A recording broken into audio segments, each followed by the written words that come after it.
Thank you for coming. My name is Joseph Aprile, and I would like to read excerpts from my novel, Awakening from a Distant Dream. It is essentially a story of self-discovery.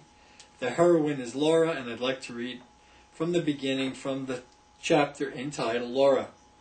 Outside the gray and formidable structure of school, the air was ripe with the sense of fall. Laura felt a close kinship with this season. It somehow was a reflection of a dark and voluptuous nature as of yet to be discovered. Laura felt that this season was her very own, a glorious, brooding companion that encompassed the death of itself. The road that led back to her house was long and winding. She longed to watch the leaves in their mosaic beauty and capture them forever in her memory. For long moments her heart seemed to stop beating, her lungs quieted, and her feet took root in the wet loam. She felt herself becoming transformed into a beautiful thing in the forest, discharging its fragrance into the air. She captured the sun in her myriad branches and held it there. She became endless and purely alive, with no aspirations or fears to haunt or discourage her. Suddenly the spell was broken by an image of her human self, unsteady on 2 feet, awkward, timid, and alone, with her shoulders slightly stooped and her head solemnly oriented towards the earth below her feet. Laura approached her home.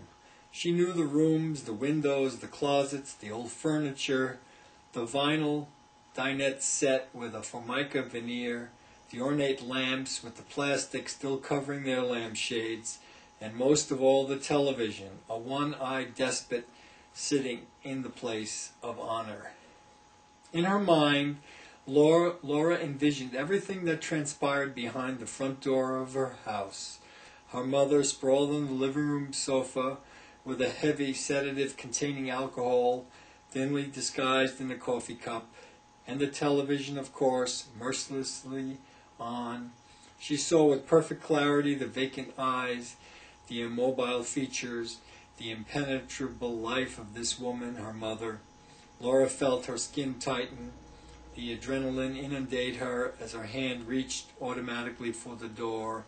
In a moment, everything was revealed exactly as the mind's eye had portrayed it. An involuntary spasm shook Laura's entire frame as she pretended, at great cost to herself, that everything was as it should be. Her mind frantically engaged its most obsessive urge to construct an image of an orderly universe, and shaped from the immediate reality a sense of normalcy upon which she could base the calm behavior she sought to feign. Laura, she admonished herself within the inner parliament of her being, you know that this is the way the game is played. You know your role. Play it well. That was the voice of the pragmatist attempting to coexist with her mother without giving way to the dangerous volatility of the psyche. In this way, she regained her composure. However, somewhere anger was stored inside her, piled up in meticulous heaps, leaving microscopic regions of stress throughout her physical being. "Hello, Mother," she said as she entered the house. A long and painful silence intervened. Her mother barely stirred as the light from the television gave her complexion the ivory color of death. She swiveled her head about a broad neck. "Oh, hello, dear," was her reply, each word chosen carefully and articulated with painful slowness. "And how was your day?" Laura stood there aware of everything. "Oh, all right, Mother." The tension rose in her once again. She moved stiffly towards the kitchen. Laura was one of those individuals who was physically incapable of enduring a lie. Her body could not tolerate the tension. She could painfully see her mother contemplating her own demise, even planning it by the abuse she knowingly heaped upon her own body. Laura's psyche grew obstinate. It began to devour all the familiar objects around her. The refrigerator lost its innocence and began to take on the form of a coffin. Objects lost their dimensionality, and the room itself began to sway. She ran up the stairs in a panic and threw herself upon the bed. Downstairs, she could still hear the television and the awful howling silence. Emotionally exhausted, Laura fell asleep. In her troubled sleep, she dreamt. The house caught fire. She was trapped in her room as the flames leaped and licked at her. She sat there waiting for the flames to consume her. Suddenly, the house cracked open like an egg, and she took wing and flew into the tranquil night. From a safe and lofty position high in the sky, she looked down upon the place her house had occupied and saw only charred and twisted ruins. Awakened by this dream, Laura felt a strange and inexplicable relief in place of the terror she imagined. A low but firm knock at her door disturbed her revelry. "Come in," she said quietly. Her father entered cautiously.